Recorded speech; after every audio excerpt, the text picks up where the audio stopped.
Have you noticed something interesting? Everyone is looking at the same inflation numbers, analyzing the same stock charts, and watching the same how-to-get-rich videos. Yet some people seem to be moving up as if on an invisible elevator, while others are standing still, as if the escalator beneath them is running in reverse. Today, I'm not going to tell you which stock to buy, nor am I going to tell you the fairy tale that skipping your daily latte will make you wealthy. Instead, I'm going to talk about the biggest and most insidious divide in today's world, the new wealth gap that you aren't even aware of, yet it affects every single moment of your life. What no one is telling you poignantly is this. This gap is no longer about how much money is in your bank account. This is a war over how you use your time and attention. In the past, the difference between the rich and the poor was the amount of land or the number of factories they owned. Today, it's about who is a puppet of the system and who has figured out how to turn that system in their favor. Most people think of money as a goal. In reality, money is the result of small, psychological battles you fight every morning when you wake up. So, what is this new gap? Most people think money is earned only through labor. The idea of, if I work harder, I'll earn more, is an old-school approach. Today, the reason the middle class is shrinking isn't just low wages. It's that the very nature of money has changed. Money is no longer just a medium of exchange. It's a form of decision-making power. If you have no decision-making energy left at the end of the day, you will remain on the wrong side of this new wealth gap, even if you earn the highest salary in the world. Let's look at the psychological side. Why is money a source of stress for some, while for others it's merely a tool? The answer lies in something called decision fatigue. I've realized that the modern economy is built on stealing your most precious asset, your attention. The luxury lives you see when you wake up. The easy online shopping options, the food delivered to your door, they all seem to offer comfort, but they actually weaken your ability to protect yourself financially. Every click takes a piece of your willpower for that day. It's no coincidence that when you get home, instead of starting that side hustle you wanted or managing your investments, you fall asleep in front of the TV. This is a feature of the system, not a bug. This is the point most people miss. Financial success is less about math and more about psychological resilience. Let's illustrate this with a concrete example. Imagine two people, Lucas and Sofia. Both earn $100,000 a year. Sofia is a typical modern consumer. She buys the latest phone, carries heavy credit card balances every month, and treats herself by eating out every weekend. Lucas, however, chooses a different path. He doesn't fall into the lifestyle inflation trap. He spends just $1,000 less per month than Sofia and puts that money into an investment account. 10 years later, Sofia is left with nothing but aging gadgets and the question, where did all this money go? Meanwhile, Lucas has a substantial nest egg that earns him money every month without him doing a thing. Do you know what the most important point is here? That accumulation gives Lucas something much more valuable than a number. It gives him the power to say no.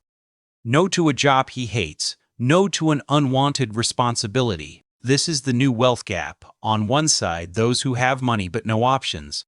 On the other, those who use money as a tool for freedom. Most people think, I already earn so little. How could I possibly have money to invest? Yet, the truth is that most wealthy people in America didn't get there through inheritance, but through these simple habits. They aren't henrids, high earners, not rich yet.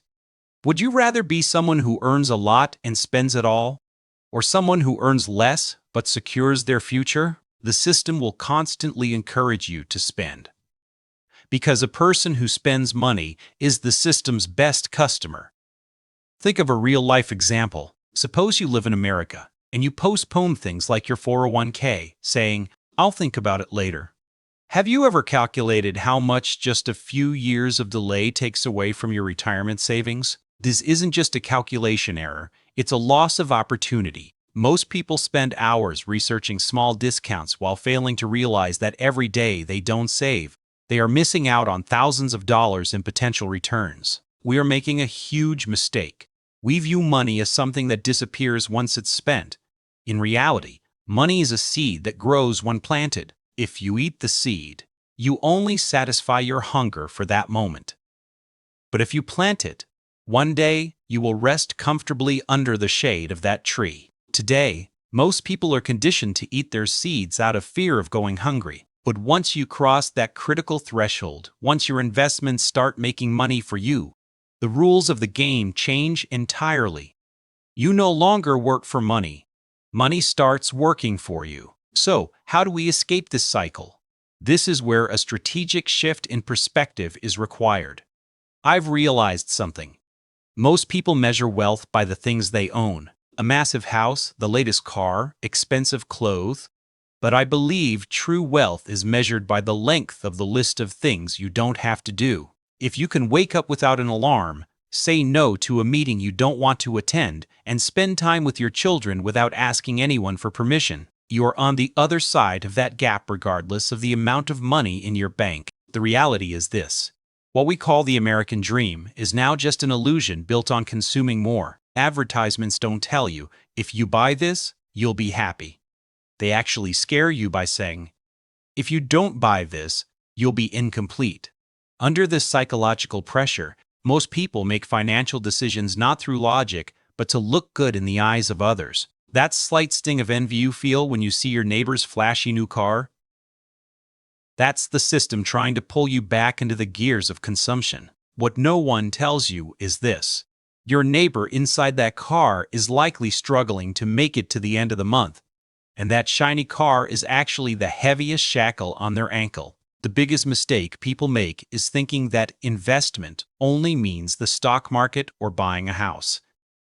The greatest investment is actually the one you make in your own mind and your time. If you spend 2 hours every day on social media watching other people's lives, you are stealing from your own future and giving that time to social media companies for free. What most people don't understand is this.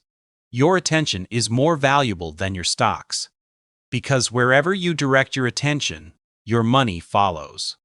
Let's look at a more detailed example. On one side, you have someone constantly chasing discounts and collecting coupons but never moving forward in their career. On the other side, you have someone spending their time learning something new, networking, or creating side income streams. The second person might spend a bit more on groceries initially, but 5 years later, when they double their income thanks to that new skill, they will earn far more than all the coupons the first person could collect in a lifetime. Wealth is not achieved through tiny savings, but by taking big strategic steps. We have to face a bitter truth here. No one is coming to save you. Neither the government's economic plans nor a miraculous surge in the stock market will solve your problems. The financial system is designed to punish those who don't understand money. If you don't learn how money works, you'll never know how to make money work for you. It's a game, and trying to play without knowing the rules is like walking on a highway with your eyes closed. Now ask yourself this. Are the purchases you make today something that will make your 10-year-later self happy, or will they be a burden? If that luxury bag or latest phone you buy today takes away a piece of your freedom 10 years from now, that's not shopping, it's theft. The moment you need to stop stealing from your own future is today. To change your behavior, start asking, does this expense buy back my time? Instead of, can I afford this? In short, in 2026, the new meaning of wealth will be independence. That is, the power to set your own rules. To achieve this, you first need to get rid of unnecessary debt, and then start that investment engine that earns you money even while you sleep. Saving the first $1,000 is hard. Saving the first $10,000 is even harder. But once that snowball starts rolling, nothing can stand in its way. From that point on, wealth isn't luck. It's a mathematical certainty. Finally, remember this. There are two types of people in this life. Those who sit on one side of the table looking at the prices on the menu, and those who sit on the other side as the owners of the menu. The new wealth divide is determined not by the money in your pocket, but by the thoughts in your head. The system will always tell you to spend more. The media will constantly scare you, and the people around you will likely mock your different path. But 10 years from now, when that invisible elevator reaches the top floor and you're enjoying that magnificent view, those still sweating on the stairs below will say, they were so lucky. Just smile at them, because you know it wasn't about luck. It was about noticing that new wealth gap, the one everyone talks about but no one truly understands, before anyone else, and having the courage to cross over. Now, the choice is yours. Will you keep running the wrong way on those stairs, or will you press the button for the elevator today? Your choice will determine not just your bank account, but who owns every second of the rest of your life. Freedom isn't cheap, but it's the only thing worth paying for. If you've watched the video this far, I'd be happy if you subscribe to my channel. See you in the next video. Goodbye!